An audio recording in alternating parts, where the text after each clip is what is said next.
শুধুমাত্র নদী না, খাল খনন আমাদের একটা নির্বাচনী ম্যানিফেস্টোতে আছে কর্মসূচি। নদীর পাশাপাশি খাল, আমাদের এই অঞ্চলে অনেকগুলা খাল ছিল। তো এই খালগুলা এখন অনেকগুলাই প্রায় ম্যাক্সিমামই বেদখল। হ্যাঁ, কোথাও কোথাও হয়তো বা অন্য মন্ত্রণালয়ে নিয়ে গেছে, গিয়ে তাদেরকে আবার ভূমি বরাদ্দ দিয়েছে। তো আমরা সব কিছু দেখব, দেখে প্রাথমিকভাবে আমি যতটুকু জানি আমাদের উপজেলা প্রশাসন থেকে 2টা খাল নির্বাচিত করা হয়েছে। ওই 2টা খালের খনন শুরু হবে অচিরেই। আমরা নদী খননের পাশাপাশি খাল খননটাও আমরা জোর দিচ্ছি, কারণ এটা শুধুমাত্র যে সৌন্দর্যের জন্য তা না, আমাদের পরিবেশের ভারসাম্য তথা কৃষকদের সেচের জন্য একটা বিকল্প মাধ্যম হতে পারে নদী এবং খাল। তো শহীদ রাষ্ট্রপতি জিয়া রহমান স্যার যখন খাল খনন কর্মসূচি হাতে নিয়েছিলেন, সেই খাল খনন কর্মসূচি দীর্ঘদিন যাবৎ বন্ধ ছিল।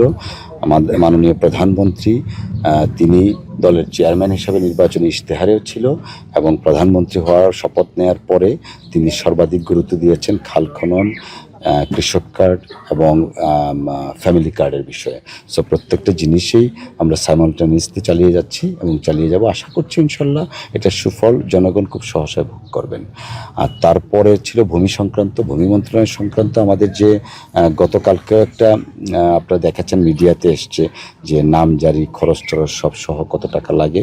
তো আমরা প্রত্যাশা করছি সবাই ভূমি, উপজেলা ভূমি অফিস, ইউনিয়ন ভূমি অফিস, যারা আছেন প্রজাতান্ত্রিক কর্মকর্তা কর্মচারী, প্রত্যেকেই তাদের দায়িত্বশীলতার আচরণ দিবে, দায়িত্বশীলতার পরিচয় দিবেন।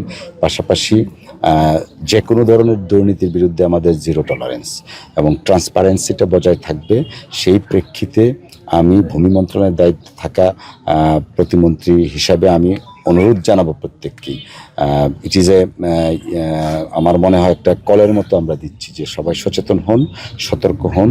আমরা সবাই দেশের জন্য একসঙ্গে কাজ করতে চাই, সততাকে সাথে নিয়ে, এবং জনগণের সরকার, জনগণের কাছে আমাদের জবাবদিহিতাটা আমরা রাখতে চাই। আশা করছি ইনশাল্লাহ ভূমি মন্ত্রণালয়ের সংশ্লিষ্ট যারা আছেন প্রত্যেকেই দায়িত্বশীলতার পরিচয় দিয়ে একসঙ্গে কাজ করব, যেন ভূমি মন্ত্রণালয় নিয়ে যে অভিযোগ আছে এবং যে ধরনের বিতর্কগুলো আছে সেই বিতর্কগুলোর অবসান আমরা ঘটাতে পারবো। আর ডিজিটালাইজেশনের কথা বলছেন, অনেক ক্ষেত্রে ডিজিটালাইজেশন হয়েছে, কিন্তু আনফর্চুনেটলি যারা সেবা গ্রহীতা তারা অনেক কিছু জানেন না। যেমন একটা কল সেন্টার আছে, সেই কল সেন্টার 24/7 অর্থাৎ 7 দিনই খোলা থাকে, 24 ঘন্টা। এই কল সেন্টারের মানে যে ইনফরমেশনটা সেটা ডিসেমিনেটেড হয়নি। এমনকি আমি শপথ নেওয়ার পরে গিয়ে শুনেছি এমন অনেক কিছু করা হয়েছে, বাট এগুলা পাবলিকলি যতটুকু প্রচার প্রকাশনার দরকার ছিল ততটুকু হয় নাই। তো আমরা দায়িত্ব নেওয়ার পরে আমরা চেষ্টা করছি যারা ভূমি মন্ত্রণালয়ের সংশ্লিষ্ট কর্মকর্তা কর্মচারী বৃন্দ আছেন প্রত্যেককে সাথে নিয়ে আমরা ভূমি মন্ত্রণালয়ের যে ঋত গৌরব ছিল, ঐতিহ্য আছে, সেটা পুনরুদ্ধার করব এবং দুর্নীতিমুক্ত একটা প্রশাসন গড়ে তোলার জন্য আমরা অঙ্গীকারবদ্ধ।